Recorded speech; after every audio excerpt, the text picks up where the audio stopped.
Well, hello and welcome to the Podcast Engineering Show. My name's Chris Curran. I produce podcasts for companies and I also teach at Podcast Engineering School. And on this show, we alternate between interviews with podcast producers and engineers. And then every other week, we do these Daily Goody episodes, which is what this episode is, where I talk about, 12 or 13 of the Daily Goody blog posts that I write every day. So I'm just going to overview a bunch of these little mini blog posts. It's just really good information to help you produce better audio for your podcasts. You can actually receive the daily goodies in your email. So you can go to the website and sign up for that, podcastengineeringschool.com. The next semester of Podcast Engineering School actually starts on April 28th. So, all right. And a couple announcements real quick. Regarding all the stress caused by this virus thing, and I'm not really going to go into all that on this show because it seems like every news outlet and every show in the world is talking about it, so I'm not going to go deep into the whole thing. But I wanted to let you know that I also have a podcast called The Mystic Show, which is all about spirituality and meditation and really pondering the deeper aspects of life, the deeper meaning of life. And it's not religious, it's spiritual, so it's kind of beyond religion, if you will. And if you don't know what I mean by that, just check out the show if you want to. If you're into that stuff, The Mystic Show, just wherever you get your podcasts, you'll find it.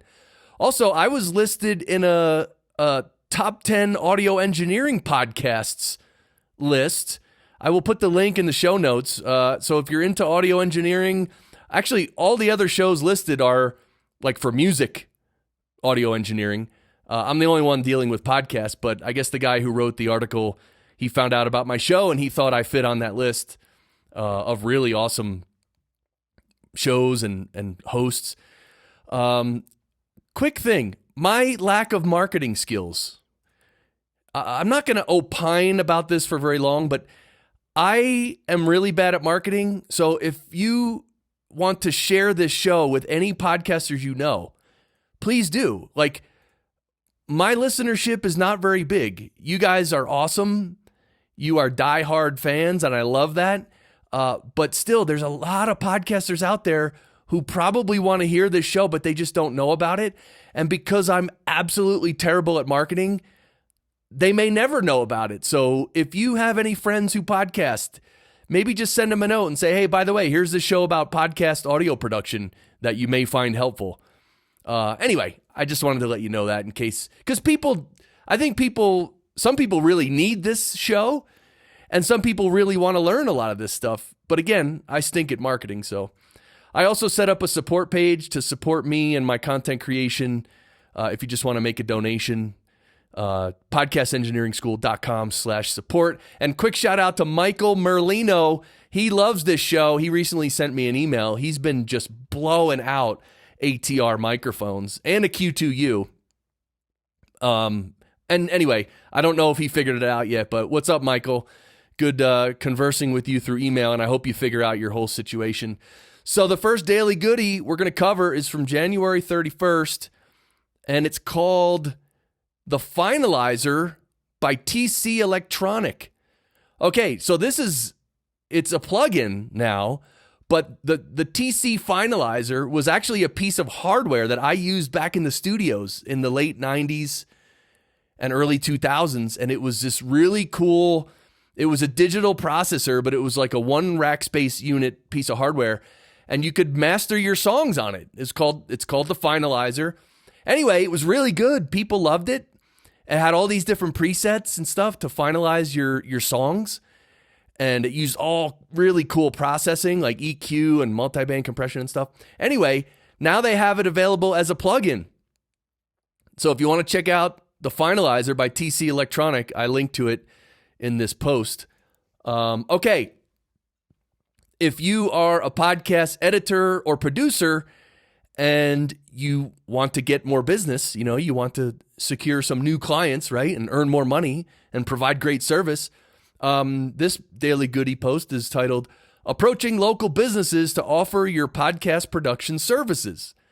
And actually, we were just talking about this with the Podcast Engineering School alumni because I often help them figure out how to get new business and how to approach people. But there's a lot of local businesses, especially now with the virus thing, that a lot of people might want to start a podcast. So, the best thing to do is just reach out to them and introduce yourself. And obviously don't sell your services right off the bat, and never hard sell, please. Just introduce yourself. Because here's the thing. Most of these businesses, they don't want to start a podcast and they don't want to hear your stupid pitch. So don't pitch them. Just introduce yourself. Say, hi, I produce and edit podcasts. Yeah, for businesses. Yeah, nice to meet you. That's it. Okay? If there's a company that really is ready and they say, oh, we've been thinking about starting a podcast. Wow, could you answer some questions for us? And of course, you're going to say, sure. Okay. Next daily goodie. Beware of audio advice from ... Okay, this is a post that I wrote. I was actually pretty angry because every now and then I get a little upset by all the people on Facebook and online, different forums and stuff. People who have no idea what they're talking about, giving advice, which is terrible. So just beware, okay? That's my whole thing. Beware. And a great quote by the infamous Marcus DePaula. Quote, "Those who think producing good audio is easy don't know what good audio is." Thank you, Marcus. We'll leave a little. Yeah, okay. Next daily goodie, handling noise of microphones, right? The handling noise. This refers to literally the noise of your hand handling the microphone. And obviously this happens when you have the mic in your hand. So usually it's when you're on site or in the field or somewhere.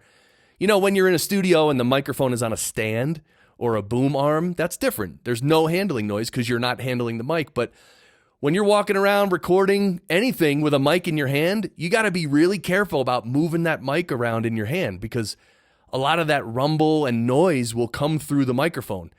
Some microphones are better at minimizing this handling noise, and some microphones are terrible. So if you're going to be anywhere holding a microphone and recording audio, make sure to do some tests with whatever mic you want to use. And if you have 2 or 3 microphones, test them all and then use whichever one is best. Meaning, as far as the quality of the sound, of course, but also handling noise. You got to take that into consideration. So, and of course you could use like a little handheld shock or a little shock mount, like a handheld shock mount. I have one of those from one of my shotgun microphones. It kind of looks like you're holding a gun, but you're pointing a shotgun microphone, and it actually has like the little elastic bands that shock mount it from any handling noise. So that's available too. Okay, next daily goodie, the new ATR 2100X. Yeah, what does the X stand for? Extra? Well, the ATR 2100, the original, has been a great podcasting mic for many, many people. Now there's the ATR 2100X, and it's still, has a lot of the features as the original, but now you can record up to 24-bit, 192 kilohertz. There's USB-C connectivity, and it's about $50 more expensive, the X version. But yeah, I know I've heard people say good things about this mic. I haven't tried it myself yet. Of course, I have the original ATR 2100 and it works great. A lot of my clients use it. A lot of people use that mic. It's a good mic. So, all right. Next one. My first cable to go bad in years. And now here's the thing though. Since I wrote this post, I'm not actually sure the cable went bad. It might actually be the microphone. So sometimes troubleshooting little weird problems in your studio, it's not so straightforward. Troubleshooting is one of those things. Sometimes it's straightforward. Other times it's like a mystery. But anyway, yeah, cables do go bad from time to time. So just be aware of that. All right, next daily goodie, the Podcasters Lounge. Okay, and if you don't know about the Podcasters Lounge, we do a live stream from time to time. We have a Facebook group. That's the main place that you can join and hang out. The Podcasters Lounge on Facebook. We also do a lot of live streams too. Okay, next daily goodie. Audio Test Kitchen. Audio Test Kitchen. Yeah, it's a website. Well, let me just read the post, which I actually edited today. So if you originally saw this post back then, I didn't edit it much, but anyway. Audio Test Kitchen is the world's most comprehensive online audio production comparison platform, enabling you to hear the true personality of any piece of gear from anywhere in the world. Audition and compare 300 microphones. Okay, so they say any piece of gear in the world, but I think they're starting with microphones, and so they literally have 300 microphones that you can listen to, and they have, just sample people talking into these mics. But you can sort of listen to different mics back to back and hear the difference. And 300 mics, that's a lot. So I actually haven't tried it, but seems like a cool website. All right, next one. Well, that Pascal Wise, that was a previous episode of this show. If you haven't heard Pascal's episode, it was great. It was exceptional. Okay, next Daily Goody. Reminding guests to put on their windscreen if one came with their microphone. Yeah, actually, after a recent recording session with a guest, and the guest had terrible plosives, and in my head I was like, "Oh man, wow, those plosives are terrible." Anyway, after the recording, I told him that, hey, by the way, they make these things called windscreens that you can put on the mic and it'll reduce the plosives. And he said, "Oh, one of those actually came with the microphone in the box." And it was a Samson Q2U microphone. And they actually do send a windscreen with the mic, but he didn't know what it was. So I actually had to tell him, okay, well, that's a windscreen. You put it over the mic and it helps reduce these plosives. And he's like, "Oh, wow. Okay, cool." So I didn't think to ask him if he had a windscreen. You know what I mean? I don't know. In my sound check, I forgot to ask him, or I just assumed that he had it on or something. I don't know. But anyway, the lesson for me was, if the guest has nasty plosives because they're not using a windscreen, ask them if they have a windscreen. This is one of these weird things with guests. Like, I mean, I've had guests connect like with earbuds on their phone, and then I'll ask them like, "Well, what kind of mic do you have?" And they'll be like, "Oh, I have a good microphone. I have a, let's just say I have a ATR 2100, but I'm just connected on my phone using earbuds." And I'm like, "Well, no, can you connect with your real mic? Because that'll sound a lot better." And they're like, "Oh, okay." It's like, really? So yeah, people don't know. And so we have to ask them as engineers and producers. We have to ask them. But sometimes we forget, or it doesn't cross our minds. Anyway, the windscreen thing, that was a little weird. Next Daily Goody. Recording my singing bowl. Yeah, I recorded my singing bowl to have it as a little tone, because I'm doing these live streaming meditations sometimes. And I wanted to record my singing bowl, which has a really nice tone to it.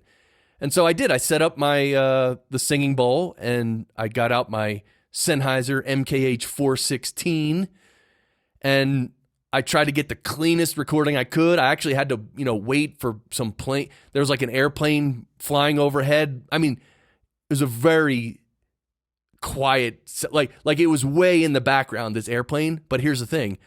When you're recording a really sensitive instrument, even a plane way in the background, you'll probably still be able to hear it in the recording. So I had to wait for the plane to go by. And also, after I hit the bowl, I had to make sure I didn't breathe too loud, right? Because I'm standing right there, and this microphone, the gain's cranked up, right, to capture the bowl at a good recording level. So anyway, to capture delicate sounds properly, you have to be very careful. And I will include right here the recording of me hitting the singing bowl. Here you go.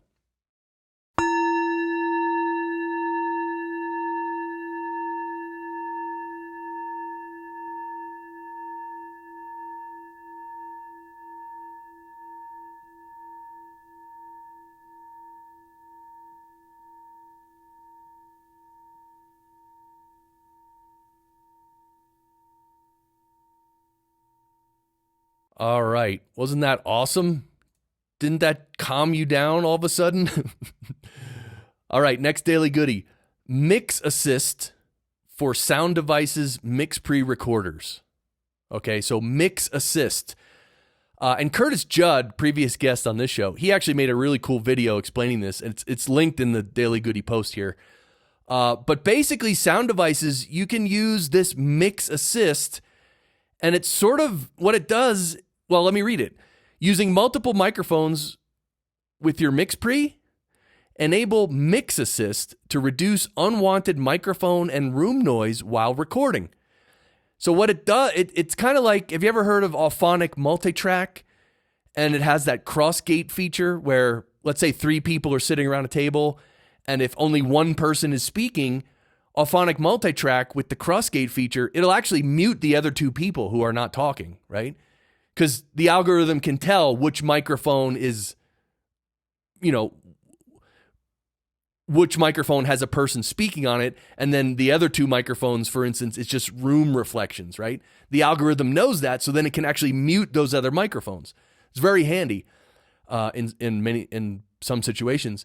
But the mix assist for these sound devices, mix pre-recorders, it does very much the same thing. I have not tried it yet, but anyway, Curtis Judd made a video if you want to check it out. I don't know if you can use it live or if you have to like record the tracks on the mix pre in multitrack and then apply the mix assist. I haven't looked into it that far, but okay, next post is, this was the bonus preview of the 2020 Podcast Editors Conference, which was awesome at PodFest, which we got in just before the whole Corona thing got nutty. PodFest happened like literally, like I think when everyone got home from PodFest is when everything got serious. So, but anyway, that was a preview of all the speakers at the Podcast Editors Conference, which was awesome. I was very proud to speak there. Thank you, Steve Stewart and Mark Deal, for organizing that and inviting me to speak. Okay, next daily goodie. Slowing down a fast talker in post. Slowing down a fast talker in post.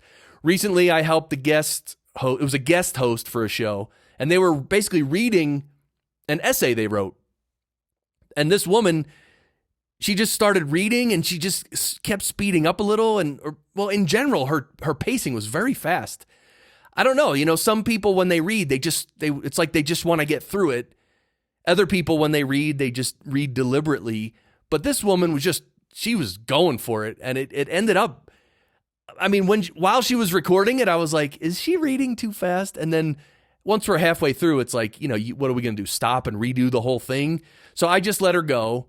It wasn't terrible. So what I did in post is I said, I want to slow her down a bit. And so first, what I tried to do is I tried to use some time stretching, and that didn't work out well because time stretching is rough. If you're going to time compress, that's one thing. Like if you want to speed someone up, that's different. That's easier. If you're going to stretch someone out, make them go slower, that's much harder because it's actually stretching the resolution, and so it creates all these artifacts. But what I did in Reaper was in Reaper, you can actually speed up the playback while maintaining the pitch. And so I did that. I just put it up to like 1.1x or maybe 1.15x. I can't remember. A little bit. I didn't speed it up. I slowed it down. So maybe I put it to 0.9x, right? And so Reaper played it back and it sounded fine, but it was slower and the pitch was still good too. So that's how I got around that. So I did. I processed it with Reaper that way, and I mixed it down like that, and turned out really well. Okay, next daily goodie. Using a saturation subgroup for all voices. Okay, saturation is a type of an effect, and the way I use it, I on a lot of my podcast production episodes, I'll create a vocal subgroup. So I'll route all the different people speaking. I'll route them to one subgroup, and then on that subgroup, I will use my mastering processing, which usually includes saturation, maybe some EQ, and definitely some compression. But anyway, that's where I use saturation. And it's nice because I just use it subtly. And saturation is not something you want to use very much at all. It's just that little subtleness of, sort of like, it just makes it sound more analog at times, and there's different types of saturation. Anyway, we've talked about saturation before. You could just, if you want to see more of my posts on saturation, just go to podcastengineeringschool.com, and in the search box, type saturation, and you'll get a bunch of posts you can read up on saturation. Next daily goodie, I think this is the second to last one. Amplify music creation software. So Amplify Studio is a new desktop product available for Windows and Mac from Amplify. And so there's a beta program going on right now, which you can sign up for, and the link is in the Daily Goodie post here.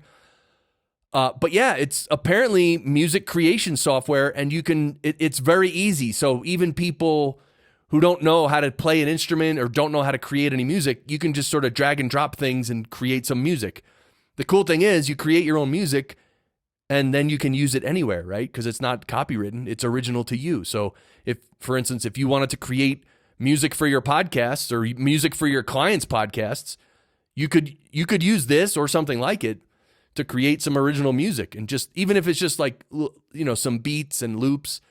And actually, Dan Hughley used Amplify to create his theme song for the Johnny podcast, which, by the way, that's an awesome show. If you're not subscribed to the Johnny podcast, very funny, very cool, very short episodes, just short and sweet, but really funny. Okay, and here it is, the last one for today. I really enjoy producing audio. And I don't know, like, I just wanted to make a post about this because I really do enjoy producing audio. Like, if I have a choice between other work and audio production, I always want to do the audio production immediately. It's never like, yeah, I'll do the audio later. It's like, no, I want to do the audio always because I really do enjoy it. And of course, I like to try new plugins. That's my Achilles heel. So anyway, that's it for this episode. Check out the Podcasters Lounge. Check out the upcoming semester of Podcast Engineering School. And thank you to everybody who's listening. I really appreciate you. If you have any questions, contact me through the website, podcastengineeringschool.com. There's a contact page, and type in your name and email and your question and send, and I'll get your question. I'll reply. So feel free to reach out. And of course, share this show with other people if you want to. All right. Well, thank you. We'll see you next time. Adios.